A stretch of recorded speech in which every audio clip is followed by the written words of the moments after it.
good job helping his offensive line. All those tight ends back there again. Nice cut back by Walker, still going. Waiting for the blocking to get there. It does. Touchdown, Seahawks.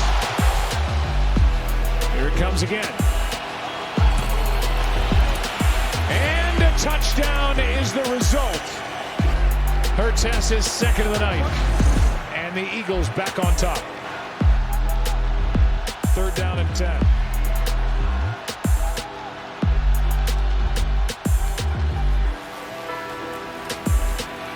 Lock, end zone. It is caught. Touchdown, Seattle. Smith and Jigba has put the Seahawks on top. And on top, the Seattle Seahawks would stay after a Julian Love miracle interception on the ensuing drive for the Eagles. Salted away a 20-17 win for the Seahawks, a season-saving 20-17 win for the Seattle Seahawks, who moved to 7-7, and the Philadelphia Eagles, once the toast of the NFL, like 3 weeks ago when they were 10-1 and leading the entire football world, suddenly mired in a 3-game losing streak, watching the number 1 seed slip away and realizing they had a chance to really bury the Cowboys in the NFC East, and that is no longer the case. Dan Hanzus here with Gregg Rosenthal and Marc Sessler from our respective homes, heroes both, and I thought, as they always do, Greggy, Troy Aikman summed it up well. At the beginning of that final Seahawks drive, Drew Lock in for an injured Geno Smith after a bunch of malarkey from ESPN hyping up who will they or won't they start Geno. It is Drew Lock. He hadn't done much in the game to that point, and Aikman laid it out well. He said, this is the biggest drive, the most important drive of Drew Lock's life, and I would say he responded. 92 yards with 1 timeout in his pocket. Didn't even need all of it. 28 seconds to go when they ended up scoring that touchdown. They started with 152. I think it's just so fascinating that these two teams met each other at this moment with both of their seasons was kind of collapsing at the same time. I know Philadelphia's got a ways to go, but this is a devastating loss that they met on this night. And we'll get into all the reasons that Philadelphia couldn't put the game away, but that Lock in that moment, who I thought had been okay to that point, but hadn't done much, and DK Metcalf, who had been getting picked on a lot by Seattle fans this year for not making big-time catches, not making the tough catches, has 2 just ridiculous catches in that drive. One could have been picked off, so you get a little fortunate if you're Drew Lock, and then the dime down the sideline to DK sets it up. They keep their composure, and Jackson Smith and Jigba from Lock, and I think it was just one of the best moments of the year. No matter where it goes from here, it reminded me so much of the Baker Mayfield Thursday night game from a year ago, except the crowd here just was electric. And for Lock, and he said as much after the game, it was kind of a moment of a lifetime, moment of a career, and a moment, you said it, that saves their season, Dan. Yeah, I mean, I think that no matter what happens to the Seahawks and, no matter what happens to them individually, like the Drew Lock thing, it's easy to forget that if you weren't tracking the sport day to day, that he was packed into that Russell Wilson trade and, discarded by the Broncos as a failed potential franchise quarterback and has really pretty much been maligned, and his play has been, mostly cold, not hot. And I just kind of thought that was the most fascinating aspect of this. Like, any one of these players goes through so much behind the scenes and deals with so much adversity and negative press and negative talk. And the way he was money on that final drive, the 34-yard pass to Metcalf, the 29-yard burner to Jackson Smith and Jigba to end it, and then what he said after the game. I just thought it's like he kind of spoke from his heart and packed into all these seasons and some of these games that we'll completely forget about come February or March. This was a special moment. And as great as Geno's story was a year ago, it's kind of like they doubled down and created another quarterback story tonight. Felt very similar. It's interesting. Yes, Drew Lock, who, by the way, yes, he kind of flunked out of an opportunity in Denver, and then he had a chance to win the starting job last year in Seattle, and he got beat out by Geno, and he kind of receded to the background until this moment. One thing, if you do follow the league, what Drew Lock lacks in perhaps ability or long-term sustainability as a quarterback for your team, he does not lack confidence. He's got some swagger to him, and he is not someone who I don't think holds his tongue. And yes, he spoke honestly with Lisa Salters. I liked so much of what he said that I asked Eric, the producer, who we're going to be very nice and respectful to today, because he just lost his fantasy playoff matchup by 0.3 points because A.J. Brown couldn't make a catch on that last drive. Here is Drew Lock with Lisa Salters moments after the win. Amazing won't do it justice. Amazing won't do it justice, but amazing also doesn't do justice what the O-line, what DK did on that catch, what the receivers did, what Ken Walker, Zach Charbonnet did all game long, the tight ends, man. It takes a special group to rally around a guy that, you know, is coming into his second game of the year, right? Used to the same thing all year long, same cadence, same spin of the ball, everything. For a team like that, not just the offense, the defense to rally around me tonight, man, that was amazing. And then they followed up by asking Locke to take us inside the play that led to the 29-yard touchdown. I mean, I'll remember that play call for the rest of my life, but we're breaking the huddle. I knew Jax had the one-on-one. Good reminder from Shane in the headset. I said, hey, Jax, if you're one-on-one, I'm throwing you this pill. Sure enough, gave us a one-on-one look. Corner was soft. Jax hit him with some speed. Back pylon, back box throw. Came down with it. The Seattle Seahawks are a fringe playoff team. They're 7-7. They certainly have a chance to get a wild card spot, but they're not a Super Bowl contender. That said, this is why, one of the reasons why the NFL is, as popular as it is, that in a primetime game here, this is drama. That's high drama. And that was to hear the very real human emotion from Locke after the game, a guy who knows that his football career was, hanging on by a thread, and now he has this huge game and this platform. Very cool moment. It also makes me think about how this year so much of it has been about, do you have a backup quarterback who can give you a chance? And I thought, and we talked about on this podcast, that Drew Lock's the very end of his career in Denver after he had been benched and out for a while, that he had come back in and he had shown, okay, you can maybe work with this as a backup long term, that maybe he is going to have a career, because the crazy decisions he would make, and you saw there was like one tonight where he was falling and he tried to throw it and it ended up being ruled a sack, but he would make crazy decisions. He had pretty much taken those out of his game, and it was kind of like safe Drew Lock, and there, that he's got some arm talent in there. But for the most part, I think he was just trying to avoid mistakes and make the right play. And I thought that's been the case last 2 weeks. I thought he played pretty well against San Francisco. And even until that moment tonight, when he had to drive the field, I actually didn't think he played poorly. I really thought they just coached around him and didn't give him a chance to do much. It was a lot of short passes. It was a lot of the running game. It was a lot of trying to avoid mistakes. And it was Pete Carroll's old formula that he used to have in the Russell Wilson days of like, let's just get to the fourth quarter within one score and our defense will keep it close enough. And trusting his defense now to do that is not normally what you want to do, but in this case, it worked against the Eagles offense. And then here we are in the situation. We got one final stop. Let's go see what you can do with a regular straight back, drop back passing game. And he hit dimes, and he got a little fortunate, but he let his playmakers make plays, and that was a great touchdown catch too by Smith and Jigba, who's really been coming on. It was like the very tips of his fingers that he catches it. So just awesome all around, and took advantage, I thought, of kind of weird, predictable man-to-man defense, basic defense from Matt Patricia's Eagles defense.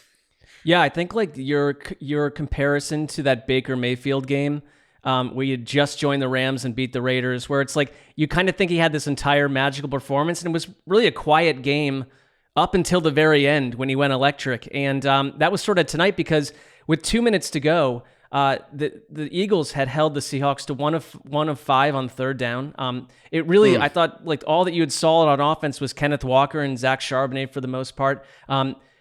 James Bradbury, another tough game for him, had a killer DPI that set up that field goal for the Seahawks that kept them in it before they got the touchdown, and then he gives up the winning touchdown. And the Metcalf catch too, by the way. Absolutely. So I feel bad for him because it's like that's the position where you're just going to get visually victimized over and over. But he had a tough stretch of it down, and it's like I think we were weighing all year long, like, did this double coordinator switch for the Eagles? Are they the kind of team that could just roll through that seamlessly? And on both sides of the ball, I think we're seeing that's just not the case. They literally replaced the defensive play caller for this game. But on offense, it's like they're not the team they were a year ago, and they're still figuring it out, and we're a week away from Christmas. Jesus, they replaced their defensive coordinator. Well, he's still the DC, but the guy calling plays with Matt Patricia. Sure. Which just tells you, and I remember talking about this back in the summer with the Eagles, like everything kind of went to script for that team. And I did wonder, and you know that some of the Nick Sirianni stuff gets on my nerves, but I also, in all honesty, do wonder, how does this team, how does this roster, how does this coaching staff react when things aren't going their way? When the breaks are going the other way, or the schedule doesn't fall where it needs to be, or they don't start, get ahead on a team and just steamroll them like they were doing last year. And this season, especially obviously the last 3 weeks, but really the whole season. I mean, if you just look at their record and like, oh, they're 10-4 on a losing streak, but they were dominant before that, so they can get back to, no, they weren't dominant when they were 10-1. They were a team, like, because they're a good team, finding ways to win, but they, at no point have I thought that they were as good as, say, the Niners are. And I think they are very vulnerable as we come down the stretch here.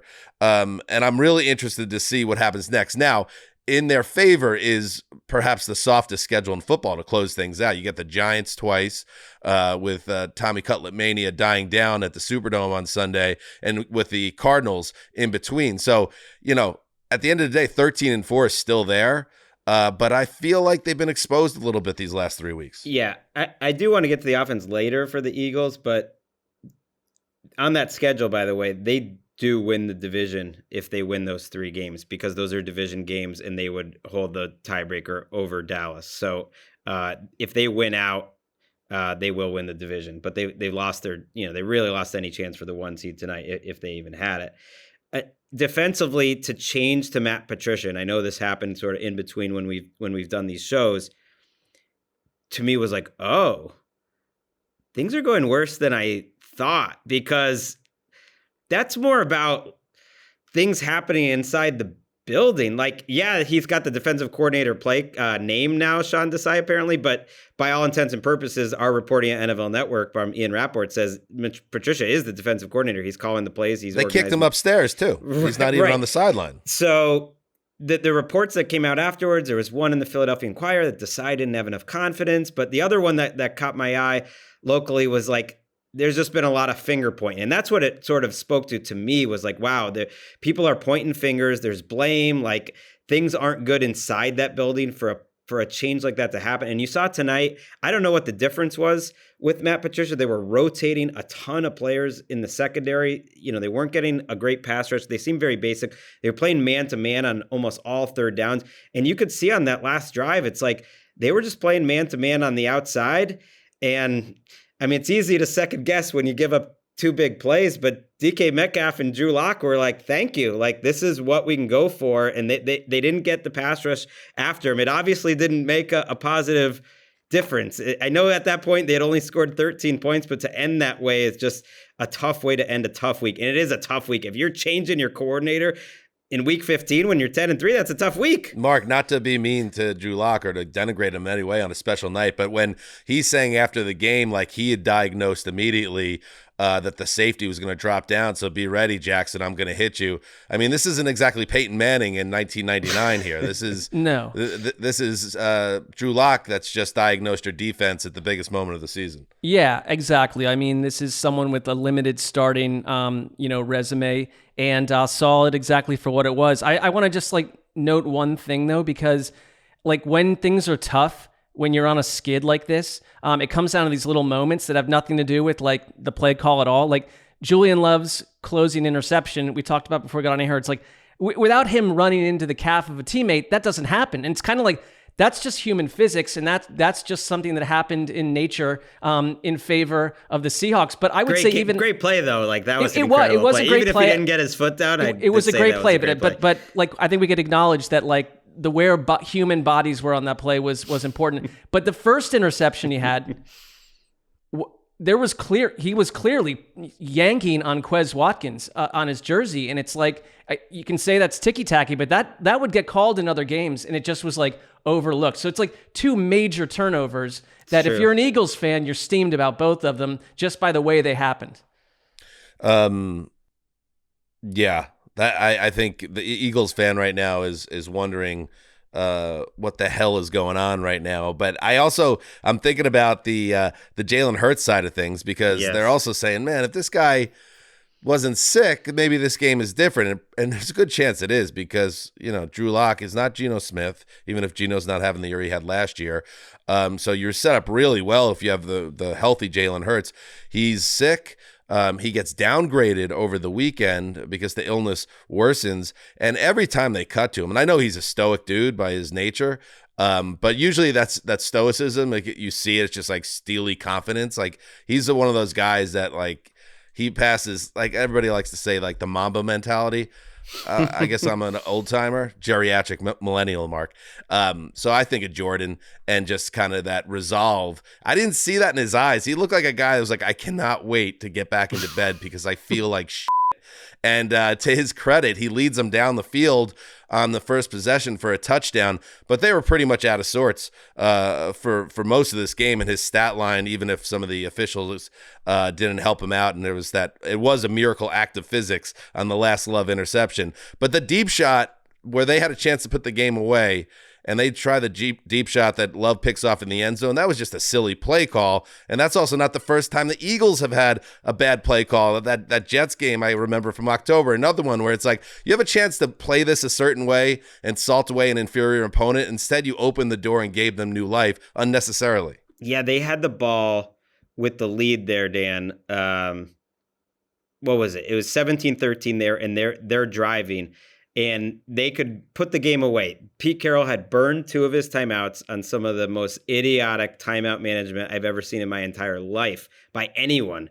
I mean, Pete Carroll could have like a 30 for 30 just on his bad timeout usage. And so at that point, like they're in position to like run like 6 minutes off the clock if they can have a sustained drive. And you're right, that play call and the decision to throw it, because that's on Hurts too. He doesn't necessarily have to throw it there deep. Then they get the ball again because the defense holds up with 6:35 to go, and they start moving the ball. And I just think of how these last 3 drives finished for Hurts. There was that interception, and then the next one where if they get 7 yards, they basically win the game. They had already picked up a couple first downs running the ball. They had taken 4 minutes off the clock. They're almost at the 2-minute warning. It's 3rd and 7, and Hurts just bailed out of the pocket too soon, immediately. He sensed a little pressure that wasn't quite there because it was Mafe who ended up going to the ground, and he runs into the pressure, and then he just starts running all over the place. And like, great, if he had made a great play, you would have said, oh, what a great player. But he left the pocket immediately, and again, they were sending pressure, and it was like you had concepts there where guys should be open if he just stayed in the pocket, and that was one of 3 or 4 decisions on the night. One where he missed Devonta Smith wide open, coming over the middle would have been a big gain, where instead he tried to go deep. Another 3rd and 10 where he seemed to just not see the field. And is that being sick? I don't know, but he also has been doing similar types of things throughout the year. He's played well, but I think tonight he ran the ball well, but his passing was not good. And I didn't think it was going to cost him, but it did cost him in the end. Yeah, that 3rd and 7, I'm looking at it, and I'm like, I know what's going to happen here. He's going to scramble for the first down, slide down after a 9-yard game, and the game's over. And sure enough, I'm looking as he's dropping back, and you don't see a spy on him. And I'm like, oh, this is – and I wonder, I'm not going to get inside his head, if he had the same thought. He's like, oh, I'm just going to take off here. I'll get this on my own. And to the credit of Seattle's defense, they kept him contained. He tried to break out one way. They wouldn't let him out the back door. Then he tried to double back the other way, and that was sealed off. And then he had to throw the heave. So that was just a great stand. I guess like I just refuse to panic over the Eagles right now, though. I mean, nor would I probably in any situation, just because I'm not that attached to them. But I'm more saying that I trust that. I kind of think sometimes, I know it looks like there's a lot of chaos. You switch the coordinator. Some of these teams that wind up going like the distance have to make these tough decisions. And it's easy to forget, like in late January, that this happened. And like I don't love the switch to Matt Patricia. Why? Who knows? But it's like the Eagles overall, holistically, like over the past 3, 4, 5 years, have been one of the most consistent franchises. They lost to the Niners. They lost to the Cowboys. That's 2 of the top 3 teams in the NFC. They got nipped tonight. Is the sky falling? I don't know. I think your quarterback was ill this evening. They're a little bit out of sorts, and you got 3 cupcakes coming up. I'd say you'd probably go 3-0 in those games, and you're good, and we'll see what happens from there. But I mean, I agree with right that, now Mark. they're bad though. Like if the playoffs started today, they'd be in such trouble because they got a lot of problems. They could improve on it. I think you're right in the next 3 weeks, and then get in better shape, and they might win the division. I just think outside of San Francisco, because like it was 24 hours ago that we were concerned about the Cowboys, and we still are. It's like the whole league is just imperfect outside of one team right now that's just destroying people. So it's like the Eagles, to me, like if you catch any of these teams on an off day, they're right in it. And so it's like I know Philly fans are probably going nuts, but it's like I don't know. Like I guess I understand what you're saying, Mark, but I think, not to keep harking back to last year's team, but this team is so much different. And even when they were 10-1, they were getting the job done. They just weren't. They've never been a juggernaut this season, and I know that sounds silly, isn't good. It's a bad defense. And we've been watching the games, and people that are actually watching this team week after week are seeing that they are vulnerable. And yes, they probably will take care of business, and they deserve this easy close to the schedule now because they went through a effing gauntlet through November and into December. But that was telling some of the things that happened in that gauntlet, and the gauntlet will return. And crushingly, I would think for this Eagles team, you are not going to. It's going to be the road's going to go through San Francisco, barring something unforeseen now. And I think that's a big takeaway from this game. I have just one more thing. Not to bring up 42, Greg, because I know you don't like when I bring up 42, but that had big 42 vibes. The last drive, they're down 4 points. They have a quarterback that nobody thinks is going to pull it off. And he's just firing the ball, and he's throwing multiple balls into coverage that could be intercepted repeatedly, but he's still moving down the field. And then all of a sudden he hits the touchdown you're throwing, and you're thinking to yourself, wait, did that just happen? Like, and if you're a fan of the Pats in 2008 or the Eagles today, you're going to watch that last drive and be like, he put like 3 balls up for grabs, and we could not get it done. So very frustrating for the defending conference champs. Kind of reminds me of 52 because you got, Eagles hero Matt Patricia now on your sideline. He was coordinated in defense while Nick Foles was putting up a 40 burger on the Patriots. So he's a Super Bowl hero for the Eagles already. You have Julio Jones, who was involved late in that game, almost could have beat them in the divisional round, or was that the wild card round? For the Falcons, you're bringing all the old heroes back. You got Brandon Graham and Fletcher Cox making sacks, pretty much the only good pass rush they had all night. One quick thing I do want to say on the Seahawks before we move on from this game, though. They have a really good chance to make the playoffs now. They are a flawed team. We'll see if Geno comes back or not. Witherspoon was out for this game. Jamal Adams was, I think, quiet benched because he finished last week, and then they put him on the injury report, and then he was inactive. I think they just that was a nice way to bench him. They did bench Reek Willen, who was in and out of the lineup all night. He was out for the first quarter, out for most of the third. They made some changes tonight, trying to improve things. They find a way to get a win, and now here's their schedule. At Tennessee, home for Pittsburgh, at Arizona. I mean, that's quite soft. If you win all 3, you're in for sure in the NFC West. I mean, in the NFC. And 2 out of 3, and they might be favored in all 3 of those.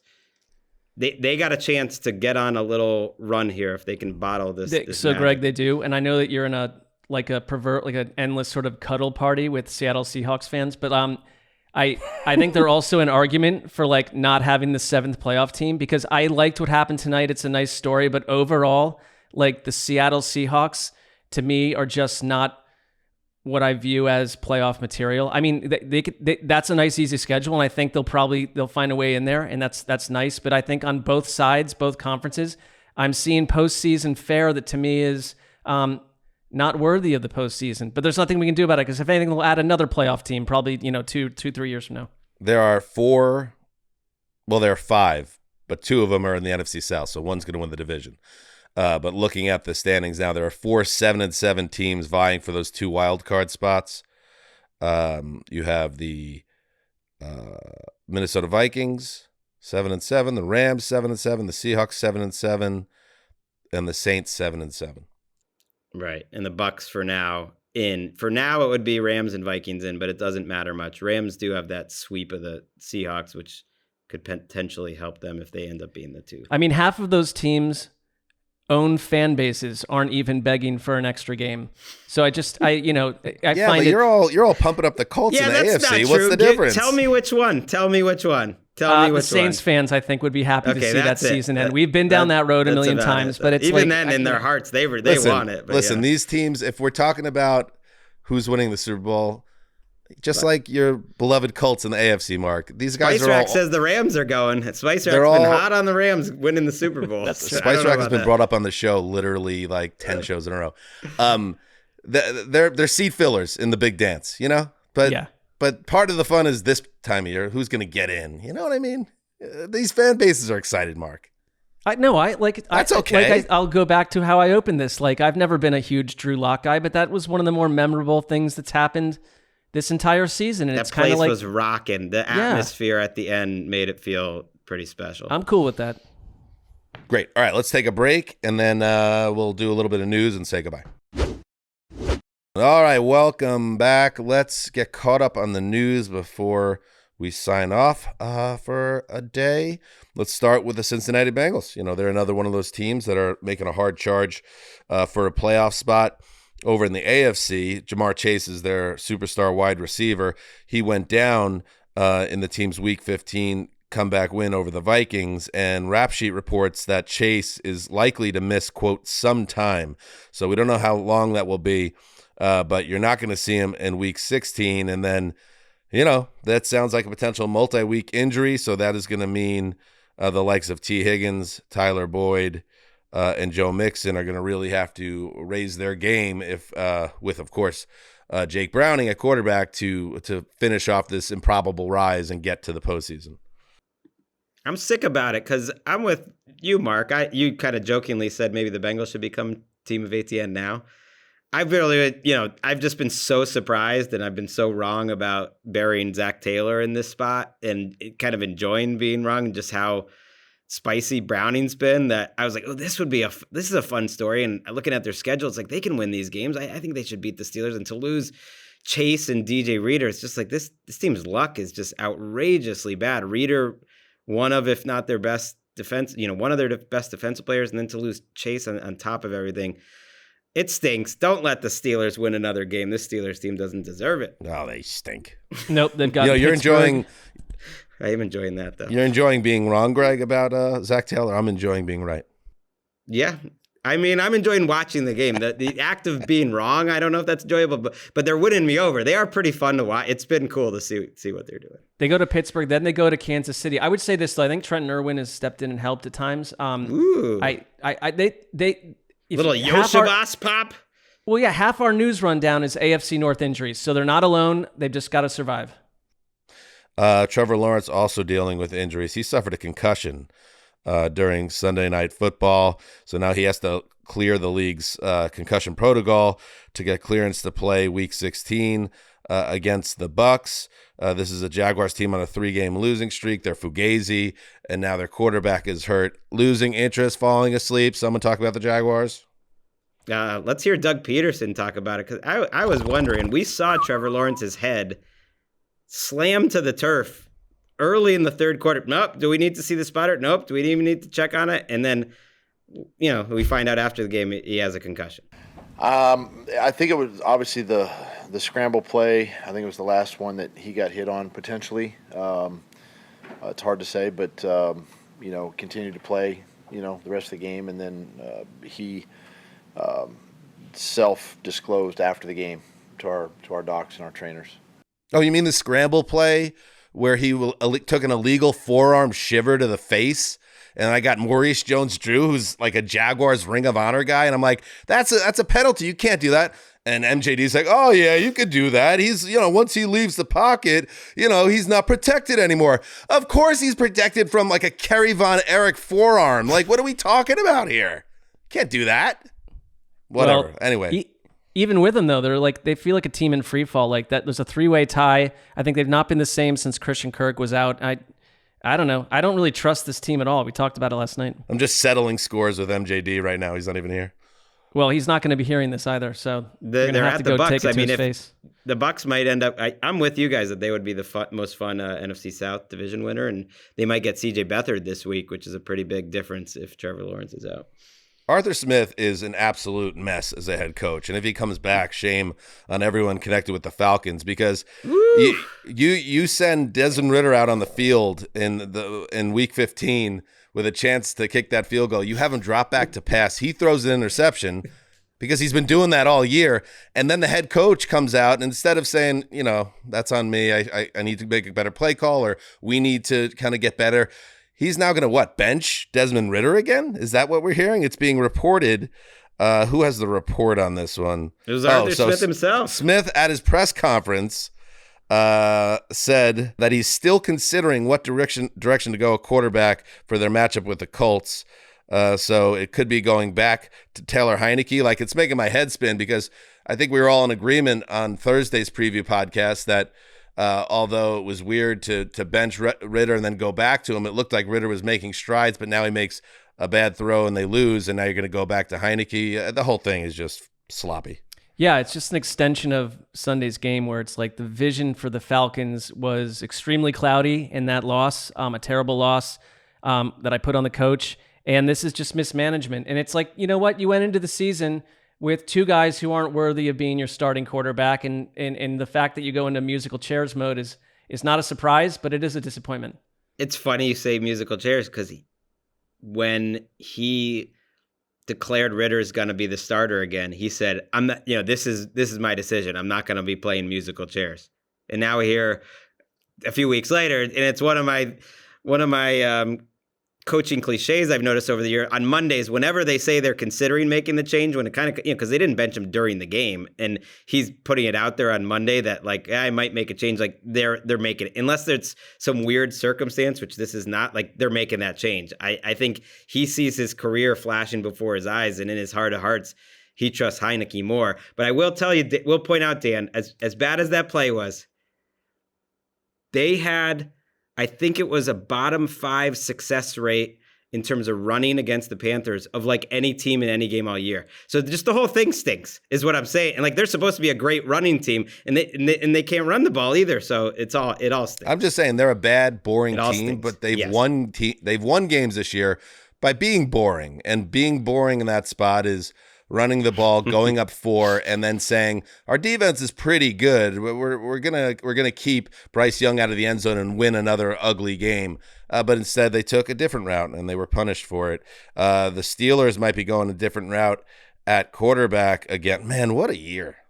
Yes, this is ridiculous. I hope there's never another year like this in the NFL with the quarterbacks. It's just every team. It's either star is gone, or in some cases, you have a nice situation, like let's say in Cleveland right now or in Cincinnati. But then there are the other cases. How it usually works is star gets hurt, backup stinks, try another backup, he stinks, put in the other backup, he stinks, maybe bring back the first backup.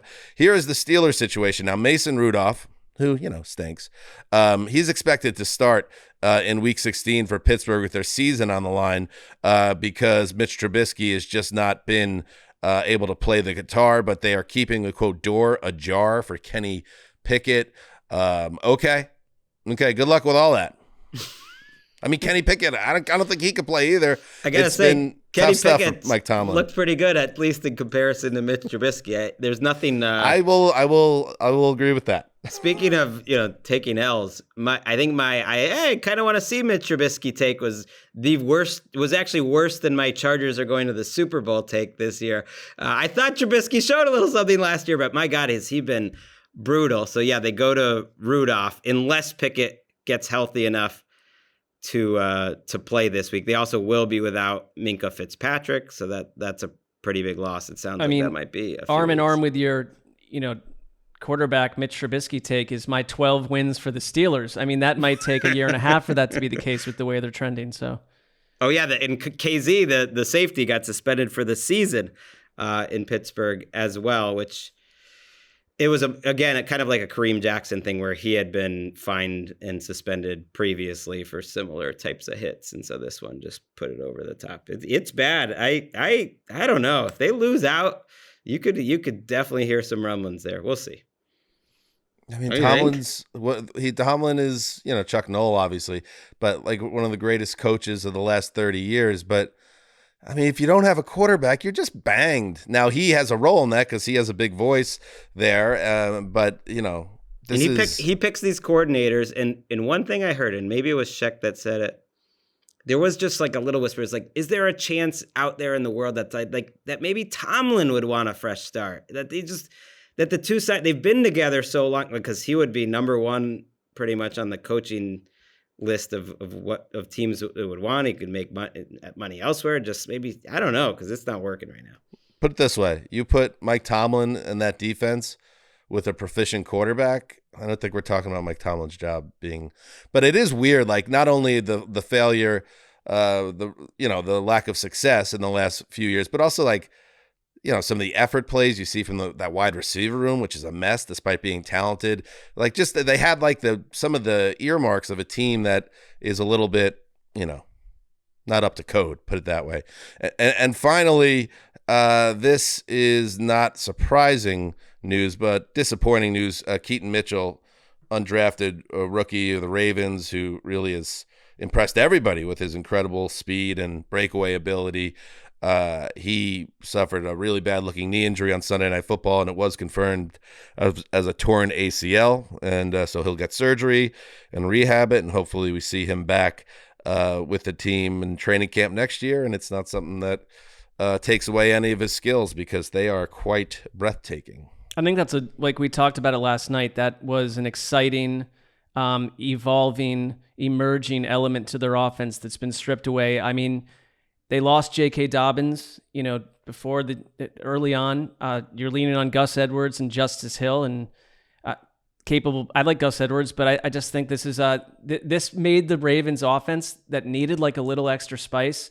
Also losing Mark Andrews, and he provided that, and he's gone, and so it's like I said, every one of these AFC North teams are getting banged with transition and injuries. I think it's a killer, because if you look at all the defenses they're going to play, it almost seems true for all the good defense. Like if you're going to beat them, you're going to beat them running. That's definitely true of the Dolphins defense. It's definitely true of the 49ers defense, which rates as a pretty average rush defense, who they're going to play this week. I think it's true of the Chiefs defense. All these teams in Baltimore wants to run. They're a great running team. They will run, but they're just not going to run as well without Mitchell. All right, that's what's happening in the news. Eric, jump in a second. Me and you are one of thousands of people across the country who saw their fantasy seasons end in crushing manner. You too, Greggy? I mean, mine wasn't crushing manner, but it was manner. I ended up starting Drew Lock in my fantasy playoffs. That was great. And I don't know, is there something we can do? And Greg, Roto World, brick by brick. And Mark, I want to hear your thoughts too, because you've really dove in feet first into the fantasy world again. How do we fix the playoffs in fantasy? Because it's already a crapshoot, obviously. But it seems so cruel to build a roster and then on the whims of one Sunday, essentially, it's decided whether your season continues. Should we here's my idea, shorten the regular season from 14 to 10 weeks. Okay, that's enough time for teams to establish themselves and build up a roster, find a group, and then make these 2-week playoffs. How about that? So, what is it? Total points over 2 weeks? Yes. Okay. Cumulative. So you don't get banged by a wonky week, as I did, and many others. You get a better chance to see these teams that you've built a roster over 3 months, 2.5 months, to show who's the true best team across 2 weeks. I'm going to throw this out there in my league tonight and see if I can get some type of in-season rule change. I don't think it's going to play, but maybe if we start a movement to make fantasy playoffs fair, we can get something going here. That's my campaign platform. I would be, first of all, not only the only presidential candidate who's not insane and over 80 years of age. I would have a real platform that people could get behind. So I like it. God bless America. Yeah, I like it. I think it cleans some things up. I got nipped. I just missed the fourth and final, like, we have like an NIT in ours where like there's sort of consolation rounds. Like, I don't care about that. That means nothing to me. And I'm a grown adult. I don't need to I would be drop in all my players at a general principle if they try to have me in a loser's bracket. Well, exactly. Well, unless they put a little scratch in the losers bracket. Some leagues do that. I don't care about that either. It's like if I'm not in the first heat, then I don't want to be part of this. But I would say this, like, I lost frustratingly just by the point total thing, and I think even that doesn't really make a whole lot of sense on some level. We work with a fantasy group of analysts who do a really hardcore job, but I do notice, and I've said this to them in a joking manner, that the minute the fantasy season ends, I mean, there's free agency, and that's the next big, tentpole event, but they're hard out, man. Their football season's over. So now you're telling them that their football season's over in like week 10 or 12. Like, I might switch jobs at that point because I think they're just as integral to what we do. And they'd be essentially like sitting at Thanksgiving dinner being like, I'll see you in March, everyone. It's been nice. Going to go take a 3-month break by the pool. I like your concept, Dan. I like your idea, Mark. It was a different world. And I've talked to Silva about this when I used to work at Roto. I didn't realize it at the time, but because we were still working after January 1st or whatever, but it is quite a big exhale. It is quite a difference between that job and this job. I like your 2-week playoffs. Maybe only the semifinalists make it, Dan. So it's like 4 teams, and so it's 4 total weeks of the playoffs. Oh, that's good. You could do weeks 14 to 17. Something like that. That could work. I don't hate that. And maybe reward, however you want to do it financially or whatever, for first and second place in points for the season or throughout the whole season. So that gives a little, some leagues do that. Okay.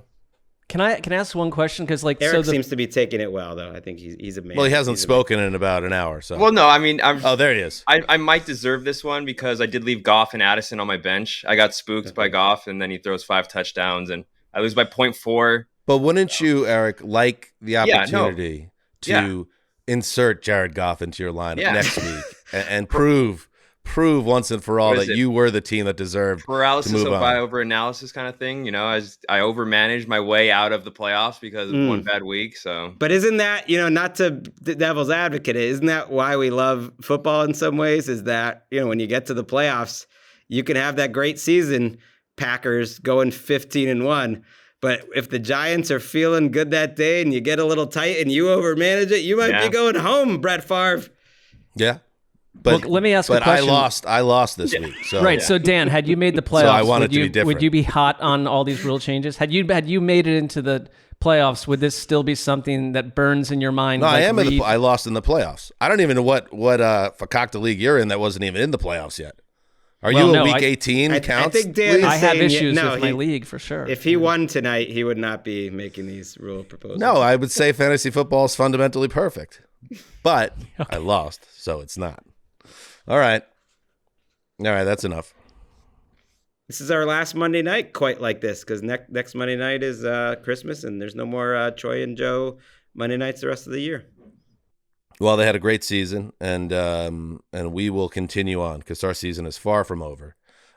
We will take a day off, at least from the microphones, and then we'll be back on Wednesday. It's a great show Wednesday because it's, of course, Connie Fox Wednesdays, but also it's our holiday special. And if it's our holiday special, that means Connor Orr is back to review the Hallmark Christmas movies that have most connected with him. And I'll tell you this. I watched one of them over the weekend with my wife, the Santa Summit, and it's unhinged. I'll say that. And so if anybody wants to get ahead of this, check out the Santa Summit, which we'll be discussing. And there's another movie that Colleen's Assignment, Colleen, and her husband, John, who we saw on Friday night. We had a great little holiday gathering. John was there. Colleen was in Detroit for coverage of the games on Saturday. Colleen's assignment is to cover the other movie we're discussing, Holiday Hotline. John said there's no way in hell Colleen will do the assignment, that she's going to say she's going to do it and not do it. I believe in Colleen that she will watch Holiday Hotline. So look it up if you want to watch along with us or talk along with us. The Santa Summit and Holiday Hotline discussed with Connor Orr on Wednesday. We're going to have to quiz her. We'll have to quiz Colleen deeply about this. If I'd be surprised. She, like, when you give her a task, I feel like she, if anything, That's what I said. So much work on it, you know? John said that she has no ability to sit on the couch and watch it. It's something about her ability to keep a train of thought and focus on one thing. I don't know what that could be connected to. All right, let's go. The test is on for everyone. Until then, heed the call.